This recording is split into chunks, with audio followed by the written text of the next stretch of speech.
ये आकाशवाणी रायपुर है। प्रादेशिक समाचार बुलेटिन के साथ मैं लता देवी चौहान।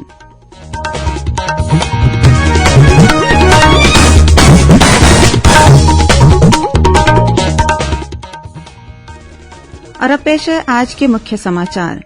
केंद्रीय स्वास्थ्य मंत्री मनसुख मांडविया ने कहा कि देश के लगभग 50% लोगों का टीकाकरण हो चुका है। प्रदेश में होने वाले नगरीय निकाय चुनाव के तहत नामांकन वापस लेने का कल अंतिम दिन। मुख्यमंत्री ने गोधन न्याय योजना के तहत 2 करोड़ 92 लाख रुपए की राशि ऑनलाइन अंतरित की।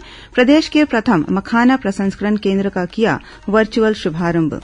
और देशी और विदेशी कंपनियों को निवेश के लिए प्रोत्साहित करने ग्लोबल इन्वेस्टर्स मीट का 27 जनवरी से नवा रायपुर में किया जाएगा आयोजन।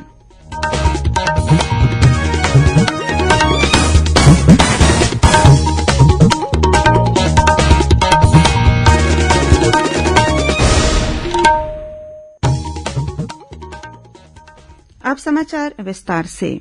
केंद्रीय स्वास्थ्य मंत्री मनसुख मांडविया ने कहा है कि देश के लगभग 50% लोगों का टीकाकरण हो चुका है। उन्होंने इसे गौरवशाली बताते हुए आशा व्यक्त की कि राष्ट्र पूरी ताकत के साथ कोविड के खिलाफ जंग जीतने में सफल रहेगा। राष्ट्रव्यापी टीकाकरण अभियान के तहत देश में अब तक 127 करोड़ 61 लाख से अधिक कोविड टीके लगाए जा चुके हैं।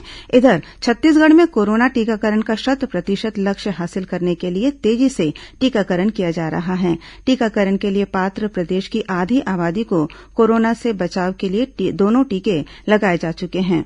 प्रदेश में अब तक 99,67,000 से अधिक नागरिकों को कोरोना वैक्सीन की दोनों डोज लग चुकी है।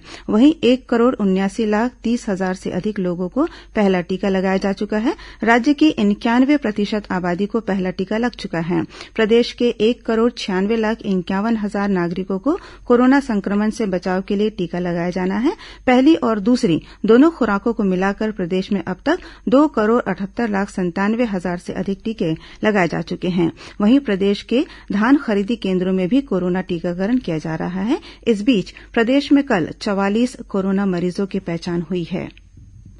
प्रदेश के 4 नगर निगमों सहित 15 निकायों में आम चुनाव और 17 वार्डों में होने वाले उपचुनाव के लिए कल 6 दिसंबर तक नामांकन वापस लिए जा सकेंगे, जिसके बाद चुनाव चिन्ह का वितरण किया जाएगा।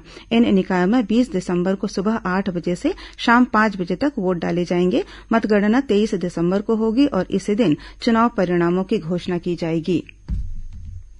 मुख्यमंत्री भूपेश बघेल ने आज गोधन न्याय योजना के तहत पशुपालकों, ग्रामीणों, गौठानों की महिला समूहों और गौठान समितियों के खातों में 2 करोड़ 92 लाख रुपए की राशि ऑनलाइन अंतरित की।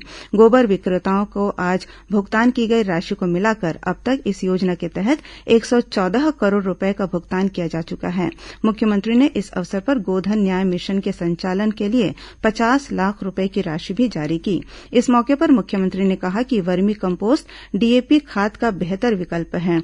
उन्होंने कहा कि गोबर संग्राहकों को लाभ पहुंचाने के उद्देश्य से गोधन न्याय मिशन का गठन किया गया है। मुख्यमंत्री ने कहा कि प्रबंधन और विपणन में विशेषज्ञता रखने वाली संस्थाओं की सेवाएं इसके लिए ली जाएंगी।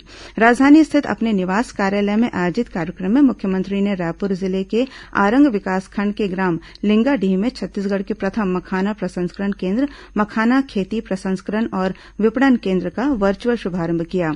इस अवसर पर उन्होंने लिंगाडीह के एक निजी फार्म में मखाने की खेती प्रारंभ करने वाले स्वर्गीय कृष्ण कुमार चंद्राकर दाऊ जी के नाम पर इस फार्म में उत्पादित मखाना की दाऊजी ब्रांड नाम से लॉन्चिंग की।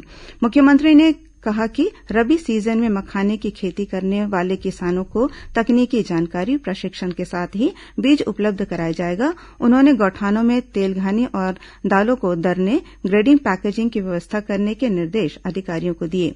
श्री बघेल ने किसानों से दलहन, तिलहन की फसलें लगाने की भी अपील की। प्रदेश में समर्थन मूल्य पर धान खरीदी के साथ समितियों से धान का उठाव भी शुरू हो गया है। अब तक 1,38,000 से अधिक किसानों से 4,43,000 मीट्रिक टन से अधिक धान की खरीदी की जा चुकी है। वहीं प्रदेश के 15 जिलों में समितियों से धान का उठाव कस्टम मिलिंग के लिए शुरू हो गया है। इसके लिए 1,959 राइस मिलर्स ने अपना पंजीयन कराया है। धान के उठाव के लिए मिलर्स को अब तक 17,000 से अधिक मीट्रिक टन का डीओ भी जारी जारी किया जा चुका है। इस बीच छत्तीसगढ़ के सीमावर्ती इलाकों से आने वाले अवैध धान परिवहन पर लगातार कार्रवाई की जा रही है। इसी कड़ी में जगदलपुर पुलिस ने करीत गांव में 700 कट्टा और उड़ियापाल में 100 कट्टा धान जब्त किया है। वहीं कबीरधाम जिला कलेक्टर ने धान खरीदी के लिए बारदाना जमा नहीं करने के मामले में 6 उचित मूल्य दुकानों को निलंबित कर दिया है।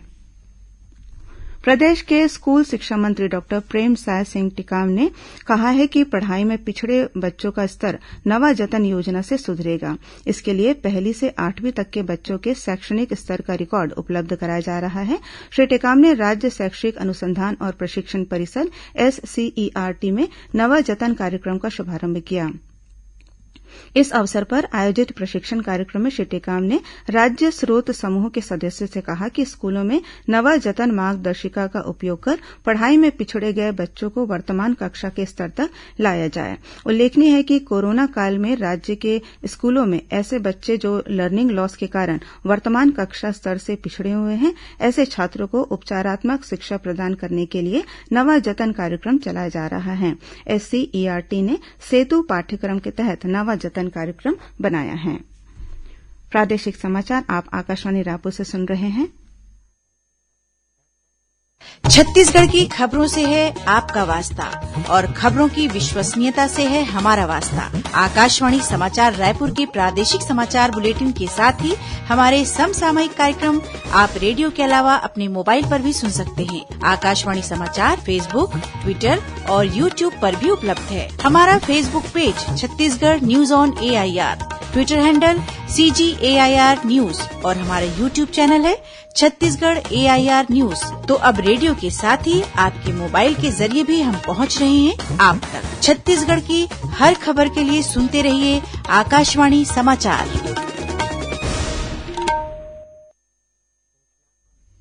और अब आगे बढ़ते हैं बाकी के समाचारों की ओर। प्रदेश में देशी और विदेशी कंपनियों को निवेश के लिए प्रोत्साहित करने ग्लोबल इन्वेस्टर्स मीट का आयोजन 27 से 31 जनवरी तक नवा रायपुर में किया जाएगा। मुख्य सचिव अमिताभ जैन की अध्यक्षता में मंत्रालय में आयोजन की तैयारियों को लेकर बैठक हुई। इस बैठक में वाणिज्य और उद्योग विभाग के प्रमुख सचिव मनोज कुमार पिंगुआ ने बताया कि नई उद्योग नीति के तहत पूंजी निवेश के लिए प्रदेश में सकारात्मक माहौल है और अनेक विदेशी कंपनियों ने इस संबंध में अपनी रुचि दिखाई है। वहीं इन्वेस्टर्स मीट में शामिल होने के लिए करीब 300 से ज्यादा निवेशकों ने पंजीयन भी करा लिया है। गौरतलब है कि इन्वेस्टगढ़ छत्तीसगढ़ परियोजना के लिए राज्य सरकार और consultancy firm V Expo India के बीच 2 सितंबर को MOU पर हस्ताक्षर किए गए थे। नगरीय निकाय चुनाव को देखते हुए राज्य की जनसंख्या में अन्य पिछड़ा वर्ग और आर्थिक रूप से कमजोर वर्गों के सर्वेक्षण की तिथि बढ़ाकर 15 जनवरी कर दी गई है। प्रदेश में अन्य पिछड़ा वर्ग और आर्थिक रूप से कमजोर वर्गों के सर्वेक्षण का कार्य बीते 1 सितंबर से किया जा रहा है। इसकी अंतिम तिथि पहले 30 नवंबर निर्धारित की गई थी, लेकिन निकाय चुनाव कार्य को देखते हुए सर्वे की तिथि बढ़ाई गई है। छत्तीसगढ़ क्वांटिफाइबल डेटा आयोग द्वारा सभी नगरीय निकायों और ग्राम पंचायत क्षेत्रों को इसकी सूचना जारी कर दी गई है। सर्वे के लिए चिप्स द्वारा मोबाइल ऐप और वेब पोर्टल तैयार किया गया है। कोई भी व्यक्ति जो अन्य पिछड़ा वर्ग की श्रेणी में आता है, वह मोबाइल ऐप के माध्यम से पंजीयन करा सकता है। राजधानी रायपुर में नए बस स्टैंड की शुरूआत भाटागांव में होने के बाद से विभिन्न शहरों और जिलों के लिए चलने वाली बसों के समय में परिवर्तन किया गया है। यह परिवर्तन विभिन्न मार्गों की दूरी में कमी या वृद्धि होने के कारण हुआ है। बसों के संचालन में युक्तियुक्तकरण करने से उनके अंतिम गंतव्य तक पहुंचने के समय में कुछ मिनटों की कमी या वृद्धि हो जाएगी। बसों के संचालन की नई समय सारणी जारी कर दी गई है। वरिष्ठ पत्रकार विनोद दुआ का कल निधन हो गया। वे काफी समय से कोरोना से पीड़ित थे। मुख्यमंत्री भूपेश बघेल ने श्री दुआ के निधन पर गहरा दुख प्रकट किया है। अपने शोक संदेश में मुख्यमंत्री ने कहा है कि श्री दुआ टीवी पत्रकारिता के पुरोधा थे। असंख्य छात्रों ने उनसे प्रेरणा ली है और उनकी शैली को अपनाया है। और अब कुछ अन्य खबरें संक्षिप्त में। संविधान निर्माता और स्वतंत्र भारत के पहले विधि मंत्री भारत रत्न बाबा साहेब डॉक्टर भीमराव अंबेडकर की कल पुण्यतिथि है। इस अवसर पर मुख्यमंत्री भूपेश बघेल ने उनके योगदान को याद करते हुए कहा है कि बाबा साहब ने सामाजिक भेदभाव के विरुद्ध अभियान चलाया और सबको समान अधिकार दिलाने की वकालत की। उनका योगदान हमेशा याद किया जाएगा। रायपुर के इंदिरा गांधी कृषि विश्वविद्यालय में विश्व मृदा दिवस के अवसर पर कृषि वैज्ञानिकों ने किसानों को मिट्टी की सेहत सुधारने के गुर सिखाए। इस अवसर पर कुलपति डॉक्टर एसएस सेंगर ने कहा कि मिट्टी की सेहत अच्छी होगी तो हमारी भी सेहत अच्छी रहेगी। और प्रधानमंत्री ग्राम सड़क योजना के तहत स्टेट क्वालिटी मॉनिटर्स एम्पैनलमेंट के लिए सिविल इंजीनियरिंग से जुड़े सेवानिवृत्त इंजीनियरों से 6 दिसंबर तक आवेदन आमंत्रित किए गए हैं। अंत में मुख्य समाचार एक बार फिर। केंद्रीय स्वास्थ्य मंत्री मनसुख मांडविया ने कहा कि देश के लगभग 50% लोगों का टीकाकरण हो चुका है। प्रदेश में होने वाले नगरीय निकाय चुनाव के तहत नामांकन वापस लेने का कल अंतिम दिन। मुख्यमंत्री ने गोधन न्याय योजना के तहत 2 करोड़ 92 लाख रूपये की राशि ऑनलाइन अंतरित की। प्रदेश के प्रथम मखाना प्रसंस्करण केन्द्र का किया वर्चुअल शुभारंभ। और देशी और विदेशी कंपनियों को निवेश के लिए प्रोत्साहित करने ग्लोबल इन्वेस्टर्स मीट का 27 जनवरी से नवा रायपुर में किया जाएगा आयोजन। इसी के साथ प्रादेशिक समाचार बुलेटिन समाप्त हुआ। नमस्कार।